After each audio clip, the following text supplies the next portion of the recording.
a gente tem a possibilidade de fazer uma entrevista exclusiva com a nossa queridíssima Carol Detoni, deputada federal, que faz um trabalho fenomenal, tá com o mega hat, tá com o boné do Make America Great Again, muito bom. Bom dia, Carol, tudo bem? Bom dia, Marco Antônio. Bom dia, o Didi. Quem mais que está aí? O Gustavo Lopes, do Rio Gustavo Grande do Sul. Lopes. Muito Olha bem. só. Ah, o Gustavo, lembrei que tá com barba agora. Eu lembro dele da época do presidente Bolsonaro, que ele trabalhava lá também com o pessoal. E Sim. agora, meu Deus, tá grisalho também? Envelheceu nos últimos anos, hein, Gustavo? Meu Deus, fazia anos que não te via, hein? Deu uma Desculpa envelhecida, né, falar, desculpa Gustavo? ser tão sincera assim, mas você tava mais moreno, agora tá grisalho? Até me assustei, caramba. Nem É, te O governo reconheci acabou direito. comigo, Carol. O governo acabou comigo. 4 anos de governo Bolsonaro. Mas eu não envelheci muito, como você vê, né? Não, tá melhor, tá melhor. Tô Tu ficou melhor. conservada, Eu né? que dei Apesar uma da descaída. idade. E, deputada, eu tenho várias perguntas para te fazer aqui. Eu quero começar com uma matéria da Gazeta do Povo sobre a questão das ameaças de morte, se isso já passou, como que foi isso, se isso ainda tem ressonância. A gente se preocupa muito com a segurança de vocês, principalmente porque a gente está falando aqui de uma campanha de lavagem cerebral e de ataques que essa pseudo-imprensa faz, e eles chamam todo mundo o tempo todo da direita, ou da oposição, ou do conservadorismo de fascista, e isso inflama muita gente para tomar uma postura de ameaçar ou até mesmo de desferir algum tipo de ataque contra a sua integridade física. Queria começar só perguntando para você se isso está resolvido, se a escolta resolveu o problema. Então, realmente, quando nós estávamos ali no auge das aprovações da CCJ, eu comecei a receber algumas ameaças, eu acredito, por algumas pautas que nós colocamos ali para serem votadas. Com relação à segurança pública, nós colocamos a PEC das drogas, nós colocamos aí a questão da anistia, mas quando deu aquela.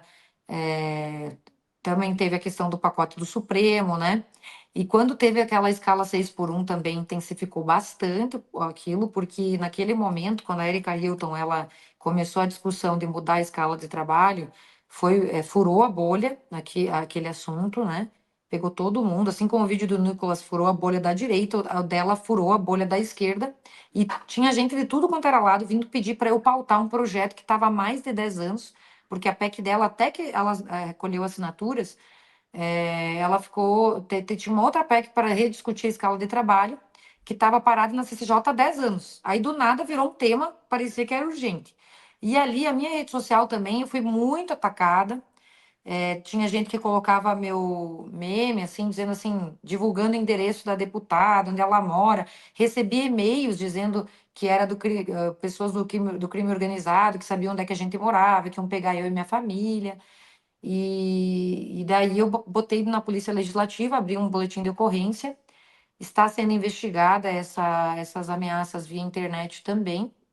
E aí, o que o pessoal do DEPOL, né, que é da Polícia Legislativa, me falou? Olha, até que a gente não tenha uma conclusão se essas ameaças são reais ou não, é melhor você andar com escolta, né? Porque a gente nunca sabe, porque pode ser um louco da internet, mas pode ser uma ameaça real. E aí, essa investigação, eles tiveram que pedir a quebra do sigilo telemático. E estava demorando, né, para sair, tiveram que fazer um pedido judicial. E aí, nesse meio tempo, até o final do ano, em Brasília e também aqui em Santa Catarina, com a ajuda da Polícia Militar aqui do governador, recebi escolta. Agora já contratei um policial que anda comigo também, né? Quando eu faço viagens e tudo mais, estou sempre com um policial junto armado, justamente para evitar qualquer tipo de ameaça ou constrangimento e tudo mais, né? Mas tive um final de ano daí tranquilo, viajei, não falei para onde que ia viajar, não divulguei nem nada com a minha família, o que facilitou bastante. Então, eu acredito que arrefeceu agora, né? Agora tá mais tranquilo, depois que passou ali os piores momentos ali da CCJ. E eu acredito que, em princípio, não tiveram nenhuma tentativa real, né? Mas a gente não pode baixar a guarda, né? Porque, como você falou, a gente nunca sabe do que eles são capazes, né? E existem muitas pessoas malucas aí que às vezes botam foco em você e daí ficam te perseguindo. E uma dessas pessoas, inclusive, Inclusive, teve uma operação policial em São Paulo, onde uma pessoa foi presa, e ele tinha material de vários deputados, e ele fazia ameaças a vários deputados e acharam material relativo a mim. E aí um agente da Depol foi lá ver também, e isso está sendo investigado. Então, a gente está esperando essas conclusões aí, mas a segurança nossa a gente não pode descuidar, né? Mas está tudo bem, né? Na medida do possível, está tudo bem. E os trabalhos na CCJ encerraram no final do ano. Vou continuar a ser presidente até a eleição do próximo presidente, que acredito que vai ser final de fevereiro, início de março. Não sabemos ainda quem vai presidir, se vai ser o União Brasil ou o MDB, mas acreditamos que se for o União Brasil, estamos tentando aí que seja um deputado, incentivando os deputados aliados para que peguem, né? Seja o Mendonça Filho, seja o Rodrigo Valadares, né? Que são deputados aí mais alinhados conosco, que poderiam estar presidindo a CCJ e dar continuidade ao trabalho que começamos o ano passado, né? Que foi um trabalho, assim, para mim, pessoalmente falando, foi um ano muito bom, porque a gente conseguiu organizar uma equipe, organizar uma parceria no colegiado a ponto de aprovarmos os maiores temas de direita, né? Algo que não acontecia desde há muito. Num momento difícil, onde a ditadura judicial estava em pleno vigor e o governo federal também é de esquerda, então um ano que seria um ano péssimo, até porque a gente tivemos também eleição municipal, mas mesmo contra a maré, nós conseguimos formar uma maioria no colegiado e termos o apoiamento para aprovar pautas importantíssimas, que vai desde a PEC das drogas, a PEC da vida. Vou dizer para vocês, nós temos hoje uma frente parlamentar evangélica, que é a segunda maior frente do Congresso Nacional. E a PEC da vida estava parada na CCJ há 12 anos. 12 anos sem dar o primeiro passo, porque uma proposta de emenda à Constituição, ela é proposta, ela vai primeiro na CCJ ver sua admissibilidade. E nós conseguimos destravar a PEC, que estava 12 anos parada, e aprovar para constar na Constituição, que é desde a concepção que deve ser protegida a vida, né? Também aprovamos a questão do pacote de reequilíbrio entre os poderes, que vai desde a PEC 8 a PEC 28, para evitar decisões monocráticas, para que também atualizar a lei de impeachment, prevendo condutas aí de ministros que possam efetivamente, aqueles que se aproveitam do cargo, que fazem ativismo judicial, que antecipam, né? Coisa que já está na lei da orgânica da magistratura, mas nós atualizamos a lei de impeachment também. Então, assim, passos importantes. Ia pautar a anistia, iríamos aprovar a anistia na CCJ, já tínhamos maioria. Mas daí o Lira, numa manobra aí, retirou da CCJ. E achei que essa sinalização do Trump foi excelente para retomarmos o assunto e irmos em frente com relação à aprovação dessa lei, fazendo aí mais força aí para que ela seja submetida à comissão especial, aprovada na Câmara, Senado e tudo mais. Então, acredito aí que tivemos passos importantes que vamos tentar dar continuidade agora em outro espaço, né? Da Câmara, o que poderei falar na sequência, para não ficar muito maçante na minha fala. Excelente, deputada. A gente está com várias perguntas aqui. Gustavo, tem uma pergunta para a deputada Carol? Tenho sim, primeiro parabenizar a Carol pela condução da CCJ ano passado. Para quem não sabe, a CCJ é a comissão mais importante da Câmara. Aliás, eu diria que é a mais importante do Congresso, porque ela é mais, eu vejo ela como mais importante até do que a CCJ do Senado. E ali é o seguinte, é pau quebrando todos os dias, é manifestante todo dia entrando, é tumulto, é gritaria, é faixa, e a Carol conduziu muito bem, olha, e como ela falou, aprovamos coisas ali que fazia tempo que a direita não conseguia aprovar, inclusive durante o governo Bolsonaro, então foi uma condução brilhante. Carol, eu queria te perguntar o seguinte, tu estava falando agora vai ter eleição da mesa, vai ter aí a definição das comissões, tu acredita que o Congresso, e aí tu falou da Frente Parlamentar Evangélica, a gente tem a FPA também, que é a maior frente, né, Frente Parlamentar de Agricultura. Tu acredita que esses blocos podem se unir para trazer de volta um protagonismo para o Congresso e conseguir equilibrar esse jogo que a gente vê hoje com o Judiciário se sobrepondo ao Congresso? Eu acho que essas frentes são muito importantes, tanto que eu tive a colaboração ativa da Frente Parlamentar Agropecuária para o sucesso da CCJ também.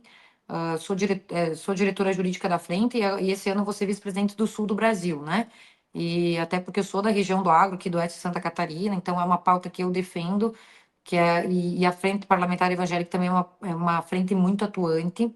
E eu acredito, sim, que essas forças vão ser fundamentais para a gente fazer um trabalho no plenário. Até porque o deputado Sóstenes, ao que tudo indica, ele vai suceder a liderança do PL nacional. Hoje, o líder do PL é o Altineu, mas na composição que estamos fazendo para apoiar o Hugo Mota, que tende a ser o presidente da Câmara, o Altineu, eu acredito que vai para a mesa, uma posição na mesa, e aí alguma vice-presidência, e o Sócrates acredito que vai ser o presidente do partido. Daí, na oposição, quem vai ser o líder, ao que tudo indica, também vai ser o Zuco, o deputado Zuco do seu estado, né, Gustavo? E eu estou disputando a liderança da minoria, justamente para a gente tentar fazer esse trabalho de organização, de criar uma equipe técnica para poder realmente fazer um trabalho de oposição, que eu acho que a gente está falhando nisso hoje na Câmara.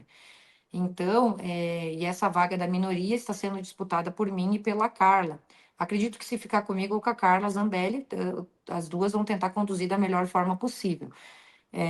Eu quero aproveitar esse know-how da CCJ para tentar levar para o plenário, até porque a gente quer tentar repetir o que foi feito na CCJ, nessas vitórias, até porque na última semana, não sei se vocês lembram, mas foi aprovado o voto impresso, inclusive, na contagem pública dos votos, que agora eles renomearam o movimento, né? Nós conseguimos aprovar isso na CCJ, inclusive no último ano, algo que foi que a gente estava testando aí os votos e foi um levante assim que os deputados fizeram e foi bem sucedido.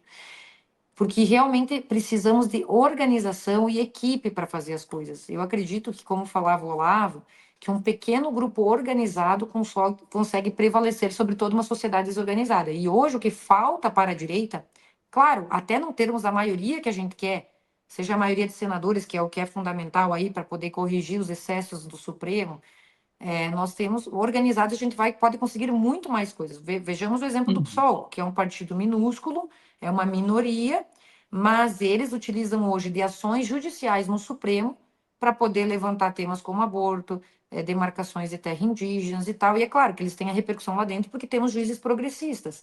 Mas se a gente conseguir ter uma influência perante o Hugo Mota para pelo menos colocar na pauta do dia para poder ser votados temas importantes, eu acho que a gente vai poder fazer muito esse ano. Isso vai depender da nossa organização e da união dos deputados, porque hoje, infelizmente, à direita, nós temos muitos deputados que são individualistas, que não sabem trabalhar em equipe. Eu só quero aparecer na minha rede social e o resto que se lasque, né? E eu acho que a gente tem que amadurecer nesse sentido, né? Eu acho que uma das falhas da direita é nesse sentido, fazendo uma autocrítica, né? Eu como membro do Congresso, né? Eu gosto de falar, deputada, que é colocar todo mundo numa sala, aquele café meio gelado, não muito quente, e bora decidir o que é prioridade, o que não é, quem fala com quem, qual é a bandeira de cada um, para definir. É como se fosse uma estratégia militar de guerra, né? Só que pensada dentro do campo e da arena política. Porque eles fazem isso do lado de lá, e isso que você falou eu acho fenomenal. 50 grandes lideranças extremamente organizadas do nosso lado conseguem pautar a imprensa, né? E não depender do que aconteceu, que eu achei fenomenal. Duas coisas fenomenais que aconteceram recentemente. O convite de Trump para o Bolsonaro, que o Alexandre de Moraes não deixou o Bolsonaro ir para os Estados Unidos. Então, isso de uma certa forma, a direita pautando a imprensa, porque a imprensa repercutiu internacionalmente a impossibilidade do Bolsonaro viajar e gera uma comoção fora do Brasil, inclusive, e o Nicolas Ferreira, que explodiu no Pix. Mas a gente consegue fazer mais. Se a gente estiver organizado, a gente consegue pautar mais a imprensa. E é o espaço que precisa ser ocupado enquanto a gente não tem os nossos canais, né? Eu queria aproveitar e pedir... Caiu o livro aqui da minha estante. Didi, você, meu amigo, tem uma pergunta para a deputada Carol Detoni? Claro que sim. Primeiro, parabenizar, Carol, pela sua postura firme lá na CCJ. Eu vi, como disse o Gustavo, aquilo ali é uma loucura, cara. É os esquerdistas gritando, gente histérica, as deputadas, ou deputedes, nem sei, porque tem umas lá que a gente não sabe se é homem ou se é mulher, né? Mas, enfim... gritando, confusão da zorra, enfim, parabéns por se manter serena e calma naquela loucura, naquele hospício ali. Mas eu queria perguntar à senhora uma coisa que muito me interessa, não sei se a senhora sabe, eu sou um asilado político, estou fora do Brasil justamente por causa do dia 8, e eu vi que no dia da votação da anistia lá na CCJ, o infeliz do presidente da casa, o Arthur Lira, ele dissolveu aquele dia e criou uma comissão. Então a pergunta é muito direta, assim. Eu acho que as comissões ainda não foram criadas. Arthur Lira já não vai ser mais deputado no mês que vem.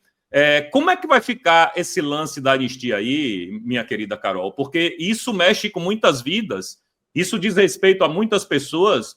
Eu acho que, tirando o fora o ministro, a pauta mais cara na direita ultimamente, né? Tirar pessoas inocentes de dentro da cadeia e que pessoas como eu possam voltar para o Brasil em segurança. Então, como é que vai ficar isso para a próxima legislatura? A senhora falou aí que vai ficar na mão do União Brasil. Será que eles vão patar? O que é que o PL vai fazer para pressionar para que essa anistia ande o mais rápido possível? Então, uma das coisas mais emocionantes que eu achei da posse do Trump foi quando ele assinou o decreto dando o perdão para as pessoas e pedindo, espero que eles sejam soltos ainda hoje à noite, né? E quantas histórias eu tive contato de pessoas realmente que não fizeram nada, inocentes que estão sendo cruelmente injustiçadas com a condução absurda que está tendo esse caso, né? Pessoas que só estavam lá no gramado, pessoas que não tá tendo o devido processo legal, não está tendo a individualização da pena, as penas elas são absurdas, sem ter individualização, ou seja, sem ter a conduta específica pela qual a pessoa deve ser punida. O que aconteceu? Eu cheguei um dia lá em Brasília e o Lira disse que precisava falar comigo e ele me comunicou que estava tirando da CCJ anistia, porque o tema teria pego uma conotação eleitoreira com base na eleição da mesa, e para que não tivesse mais essa condução do tema, porque ele ia querer, chegaram casos realmente até eles, ele queria ouvir esses casos para modificar a opinião pública sobre a forma como estava sendo conduzida, porque ele acreditava que era também importante aprovar, e ele já tinha conversado com o Bolsonaro, com o Valdemar sobre isso, ele criaria uma comissão especial para amadurecer o tema. Quando ele me falou isso, até o Rodrigo Valadares falou, todo mundo sabe que se tu quer enrolar, se tu quer enterrar ou enrolar, tu cria uma comissão especial. E na hora eu pensei, eles não vão conseguir entregar isso até dezembro, porque a promessa seria que até o dia 10 de dezembro teria sido votado na comissão especial e seria votado no plenário. E a gente sabia que em 2, 3 meses não ia conseguir criar uma comissão especial e tal. Só que como estava sendo comunicada, eu não ia insistir, né? Então tá bom, presidente, que bom que você me comunicou, que assim eu consigo realmente falar sobre isso, assim, sem ter a surpresa que a mídia me informou, né? Pelo menos ele teve essa educação. E como ele já tinha comunicado quem estava realmente pedindo, eu falei, então tudo bem. Mas eu acredito, assim, que vai ser andado com esse tema esse ano, porque ele deu a palavra para o presidente Bolsonaro, e em princípio o Bolsonaro confia na palavra do Lira, porque o Bolsonaro tinha várias anistias ali na CCJ. Tinha a anistia que tratava do caso do Bolsonaro, a anistia do dia 8 de janeiro, enfim, tinha 3 blocos de projetos de anistia. O projeto da anistia do dia 8 de janeiro, que é esse que ele tirou da CCJ, então hoje não dá para pautar mais na CCJ, vai ser criada uma comissão especial. Mas eu vou falar para vocês uma coisa que eu fiz antes de sair da CCJ, já pensando no amadurecimento do assunto. Independente dele criar comissão especial ou não, eu já deixei o tema preparado para o próximo presidente. Os outros 2 blocos de anistia, eu designei relator. Eu botei o Rodrigo Valadares, que já era o relator da anistia, que já tinha contato com as famílias, que já tinha o tema amadurecido, por uma questão de justiça, porque, querendo ou não, foi retirado o tema da mão dele. Eu achei isso muito deselegante, né? Porque E o relator não pode mudar, não, Carol? E outro, eu me coloquei como relatora do projeto, tá? Mas não pode mudar, poder não? Conduzir. Hã? O próximo presidente da CCJ não pode mudar o relator, não? Se não entregar em até 20 sessões o relatório. Se eu entregar o parecer no início da legislatura, Entendi. Ele não pode mais me tirar. Entendi, só se tiver uma desídia do relator. Perfeito. Assim, o presidente da CCJ, se tiver 20 sessões e eu não entregar o parecer, ele pode me sacar de relator. É muito deselegante, Sim. A tradição não diz isso. Mas já teve um dos casos do MST, eu tirei o Alencar Santana Braga de relator e botei acho que foi o Ricardo Salles de relator, que foi o que a gente aprovou na comissão e no plenário, tá? Eu fiz isso, deu maior quebra-pau, a esquerda com esse queria me Alencar matar. Santana. Alencar Mas Santana é do PT, né? Ele foi designado relator para sentar em cima do projeto e não fazer andar. Quando eu vi que passou o prazo regimental, eu saquei ele de relator, ele ficou indignado, porque eu disse uma tradição de não tirar, de ser educado, mas como era um tema prioritário, deu abrir o vermelho, mais 32, em 2 semanas, 32 propriedades privadas foram invadidas. E para dar um recado de que a gente era contra a invasão de propriedade privada, eu pautei todos os projetos de MST que tinha na CCJ. A gente fez uma semanada, o abril, que era vermelho, eu fiz o abril contra o MST na CCJ. E aprovamos vários projetos nesse sentido. Então, eu me coloquei como relatora de um e coloquei o Rodrigo Valadares de outro, justamente porque a gente tem a sensibilidade com o tema e que, caso não seja aberta a comissão especial, a gente vai conduzir da melhor forma possível, né? E assim, nós temos a total noção de que tem urgência o tema. Já era para ter sido votado, já era para ter sido aprovado.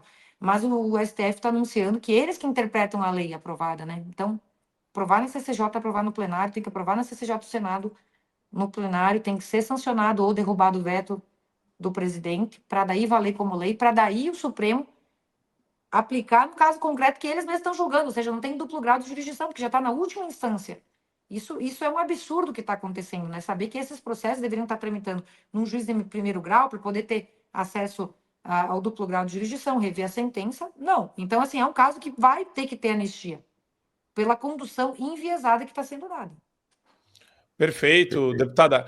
Deputada, tem um vídeo que você compartilhou nas redes sociais, eu achei extremamente interessante, eu me interesso muito por questões relacionadas à semiótica, e você vai no ponto desse vídeo, eu quero colocar esse vídeo para a nossa audiência, você publicou recentemente no seu Instagram, quero colocar para o pessoal assistir, vejam vocês o que está passando em vários aeroportos pelo Brasil e vejam a conotação que é utilizada. Atenção, e aqui eu vou deixar já muito claro, ninguém está procurando pelo em ovo.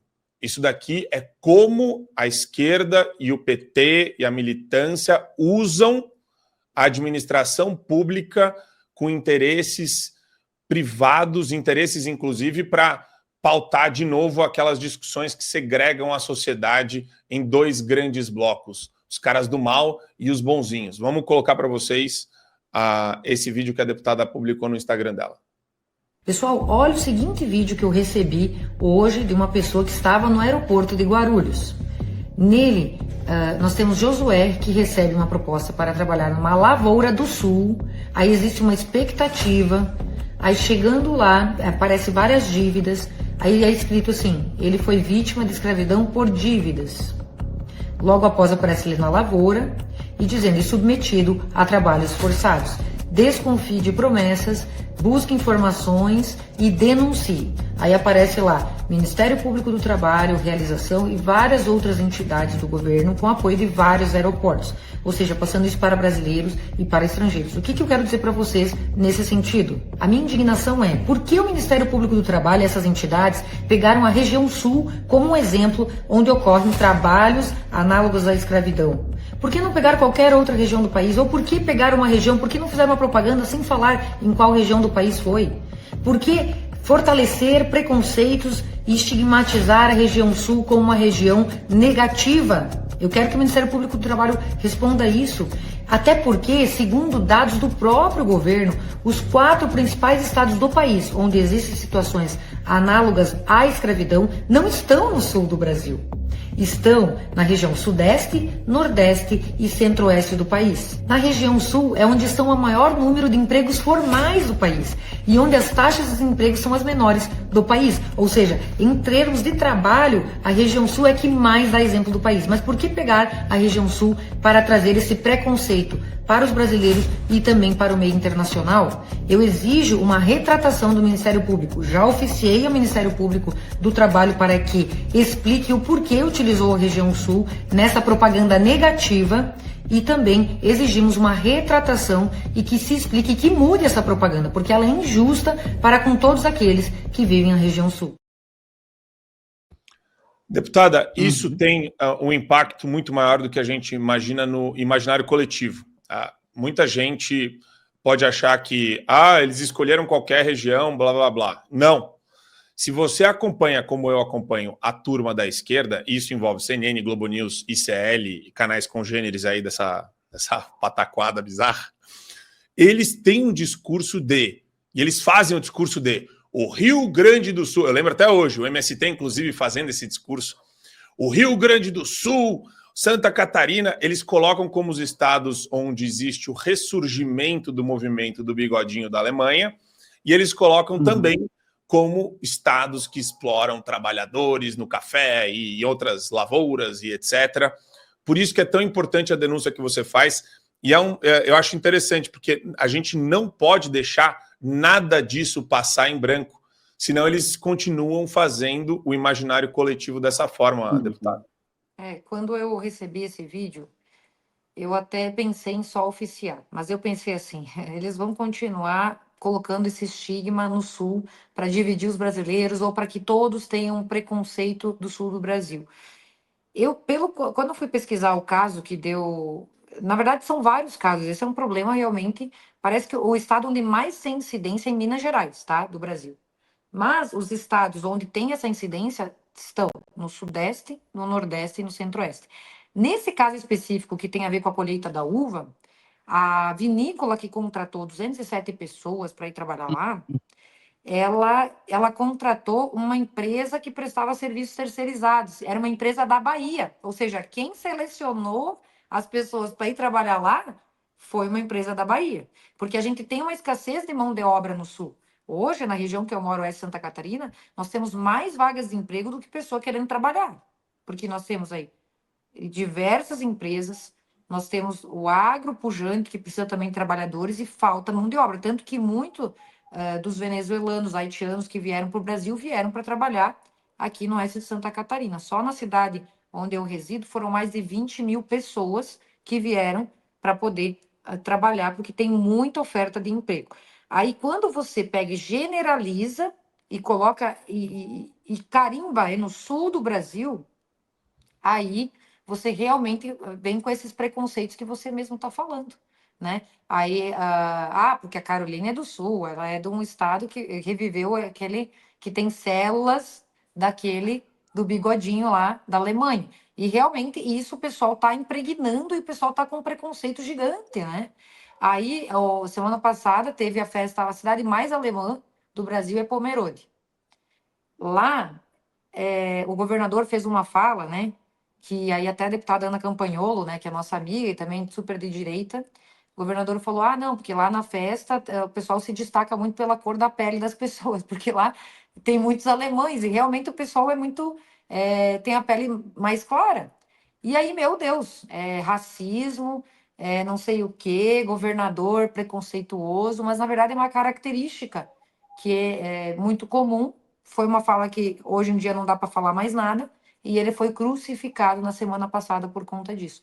Então a gente vê esses tipos de preconceito que só fortalecem uma imagem negativa do Sul frente ao país, quando na verdade é o contrário. O Sul é um exemplo para o país, não é mesmo, Gustavo? Gustavo, você que também é do Rio Grande do Sul, se quiser dar uma palhinha. Sem dúvida, Carol, sem dúvida. E esse fato, né, a gente teve essa questão da vinícola que a Carol citou, e que a vinícola não fez absolutamente nada de errado, pelo contrário, os próprios depois empregados disseram que pena, a gente perdeu uma belíssima oportunidade, porque eles recebiam muito bem para fazer a colheita da uva, não havia nada e as prerrogativas que não haviam sido cumpridas era pela empresa terceirizada que havia sido contratada na Bahia, como a Carol bem colocou. Mas essa questão, ela vem, por exemplo, Santa Catarina, a Carol falou também dos venezuelanos, é o estado que mais recebe os refugiados venezuelanos da Operação Acolhida, é o estado que mais recebe, depois é o Rio Grande do Sul, depois Paraná. Então, assim, né, nós somos os xenófobos, mas nós recebemos essas pessoas aqui.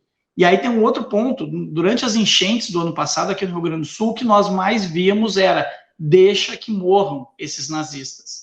Era o que mais se ouvia na imprensa, era o que mais se ouvia nas redes sociais, porque as pessoas têm essa ideia de que o Sul tem, enfim, é nazista, é isso e aquilo. A gente tem uma história aqui de miscigenação muito forte, de povos poloneses, italianos e alemães, sobretudo, e negros também, e indígenas. O sul do país, ele é essa mistura de povos, de fato, só que isso não tem nada a ver com somos então mais racistas, somos então mais xenófobos. Inclusive tem um dado interessante, e aí o Didi, que é da Bahia, vai saber o que eu estou falando. As religiões ditas de matriz africana, que primeiro são uma falácia, né, que a religião de matriz africana é o cristianismo. Mas vamos lá, essas religiões que são professadas, candomblé, umbanda, o estado que mais professa é o Rio Grande do Sul. É o Rio Grande do Sul, não é a Bahia. Aliás, a Bahia é o quarto lugar. É o Rio Grande do Sul, Minas Gerais, Rio de Janeiro e Bahia é o quarto. Então, assim, né, somos os racistas, somos os xenófobos, somos os nazistas. Isso tudo faz parte de um discurso, mas tu colocou muito bem, Marco. Isso forma o imaginário coletivo das pessoas e eles fazem questão de reforçar isso diariamente. Primeiro, para causar divisão. Segundo, porque, na verdade, os preconceituosos são eles mesmos. Eu morei em Santa Catarina, viu, deputado? Morei em Florianópolis, assim, fui super bem tratado, nunca fui tratado mal por ser baiano e morar em Floripa. É um estado acolhedor. A Ilha da Magia realmente é encantadora. Eu conheço bem o estado da senhora, conheço bem Santa Catarina. E no dia que eu voltar para o Brasil, eu espero morar no estado mais bolsonarista do Brasil, mais próspero, onde as leis são respeitadas, onde a educação é bem cuidada. No dia que eu puder voltar, eu vou morar em... Não sei aonde, mas em Santa Catarina. Tu sabe, Didi, que quando a gente fez a CPI do MST, os piores casos de trabalho análogo à escravidão estavam nos acampamentos do MST, da Bahia. Sim. É terrível a situação na Bahia. A gente viu o caso da BID agora, BID na Bahia, análogo à escravidão lá, os chineses. Só que não se fala isso, deputada, porque é um estado governado pelo PT há quase 20 anos. É uma tristeza. Então não sai na mídia isso. E tu sabe que aqui o MST não se cria, né? A senhorinha que foi depor lá na CPI do MST, que era da Bahia, coitada, quase foi morta quando ela se voltou contra o movimento ao exigir a titulação de terra, que era algo justo. Ela estava 30 anos em cima da terra e dizia, quando vocês vão dar? Quando vocês vão dar? E ela começou a fomentar um movimento de exigir documentação, e eles mantêm esse clientelismo da sua vida inteira, esse sonho do terra própria que nunca acontece, que foi o Bolsonaro que mais deu titulação, mais de 400 mil títulos. E aí, os depoimentos mais marcantes, mais tristes, mais comoventes da CPI foram dos tristes casos de invasão de terra do MST. E, ao contrário, Santa Catarina é exemplo, porque, até desculpa falar, porque é teu estado e a Bahia é maravilhosa em vários aspectos, né? Sim. Mas em Santa Catarina, se a pessoa invade a terra, em menos de 24 horas, o governador manda a Polícia Federal retirar os invasores. Então, quando eles começaram, que o Lula assumiu, né? Que eles começaram a querer reinvadir as terras e começaram por Santa Catarina, porque foi o berço do MST em Abelardo Luz, aqui pertinho de onde eu tô, em 24 horas a gente acionou o governador, ele acionou a polícia e foram retirados. Então, Santa Catarina também é exemplo do cumprimento da lei, da ordem e do respeito à propriedade privada. Então, você será muito bem-vindo, Didi. Pode escolher qualquer cidade, todas são maravilhosas. E tem a praia, né? E tem a praia, que tem a então vai ficar ali pelo litoral. Então, Balneário, Floripa, né? Enfim, será muito bem-vindo. Deputada, eu ia te perguntar, eu não sei se a senhora tem um tempinho para ficar um pouquinho mais conosco, eu queria rodar a pauta do Elon Musk e te ouvir. Pode ser, mas eu tenho, daqui a pouquinho eu tenho que levar minha nenê. Então vamos... Tá, mas tudo bem, podemos. Perfeito, perfeito. Não, a gente promete ser breve. A gente começa com a senhora falando sobre... do movimento da mão? O movimento da mão. Porque acho que tem tudo a ver com a gente, já que a gente... O programa hoje foi só nessa linha imagética, semiótica, cultural, e eu tô achando muito interessante isso. Vamos colocar o vídeo. Coloca o vídeo, porque eu, na correria, eu nem consegui ver direito. Vamos lá. I want to say thank you for making it happen. Thank you.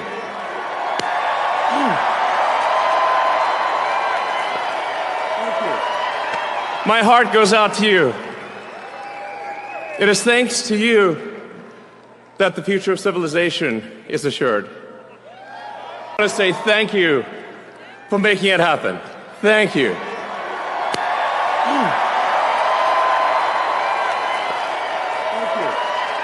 My heart goes out to you.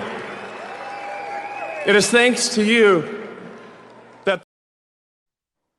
E a gente tem a repercussão aqui do próprio Elon Musk e também como o negócio está rodando com o Trump lá nos Estados Unidos. Então, Elon Musk rebate a acusação de gesto nazista, saiu aqui a matéria na Revista Oeste, truque sujo e cansativo. Ele afirmou: meu coração está com vocês, enquanto estendeu os braços à plateia. Ele fez isso 2 vezes.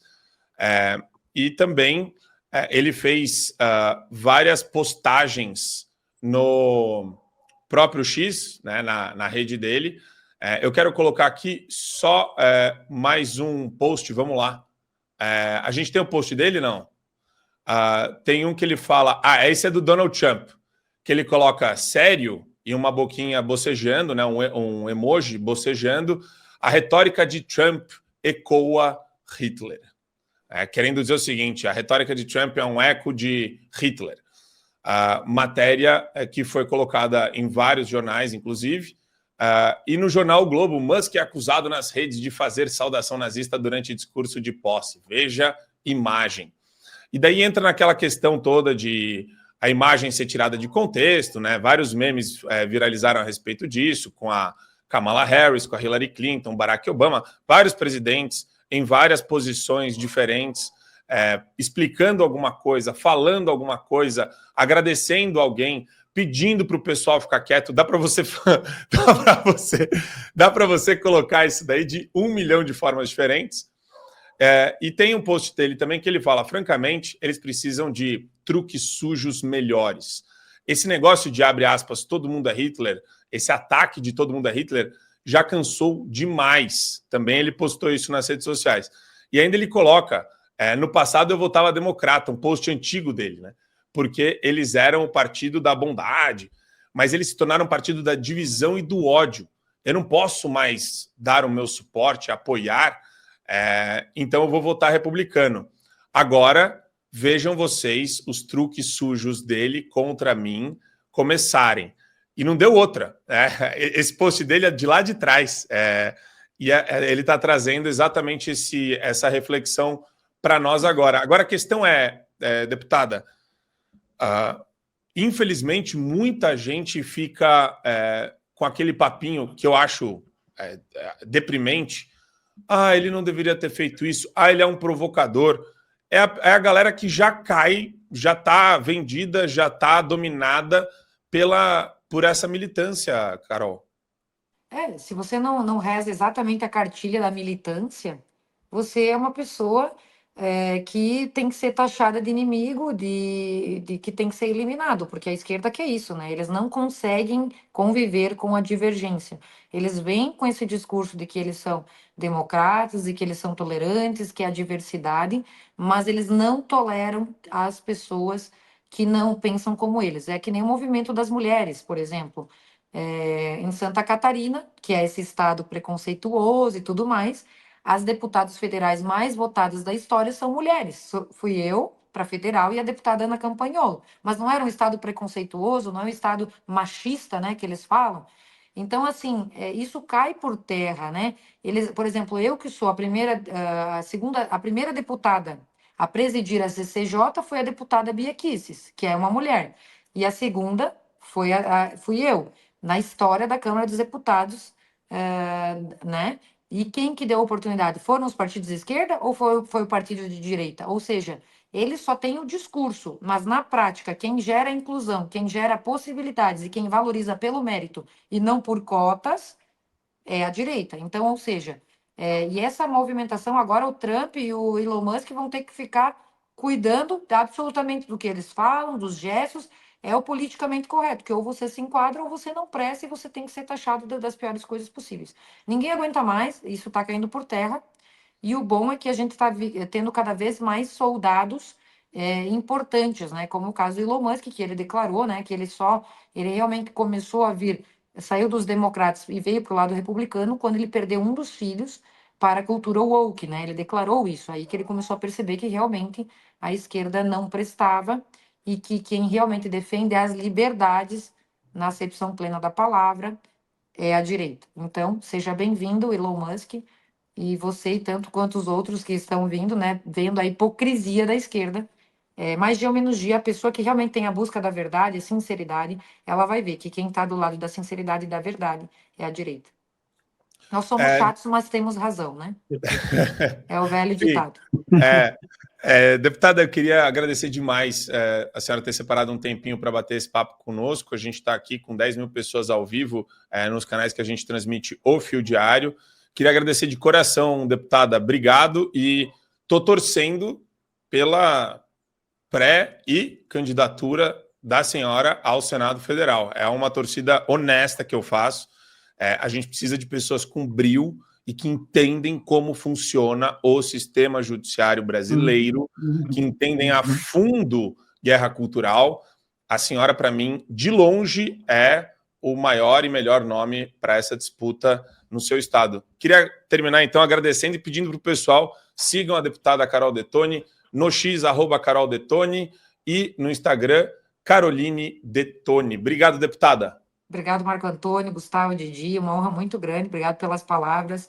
O único interesse que nos move realmente é a busca da verdade, né? É tentar dar a nossa contribuição. Não estamos ainda no cenário ideal, mas se nós desistirmos, aí sim que a gente nunca vai alcançar. Então, quero parabenizar cada um de vocês também, Gustavo, Didi, Marco Antônio, quem nos ouve, que cada um fazer a sua parte onde está, fazer a diferença onde está. Esse é o segredo. Eu estou tentando dar o meu melhor, e aos poucos a gente vai colher esses frutos, não vamos desistir, por mais que o cenário seja hostil e antagônico, né? Vence quem persevera. Então, muito obrigada de coração aí, e a nossa vida está nas mãos de Deus, então ele que conduz o nosso futuro. Mas se esse for o meu futuro, né, Marco Antônio, não vou dizer que não, porque seria uma honra muito grande participar deste movimento que com certeza vai mudar o Brasil daqui 2 anos. Tenho muita confiança nas próximas eleições. É disso que depende restabelecer o reequilíbrio dos poderes no nosso país. Então, Deus abençoe todo mundo. Obrigado. Tamo junto.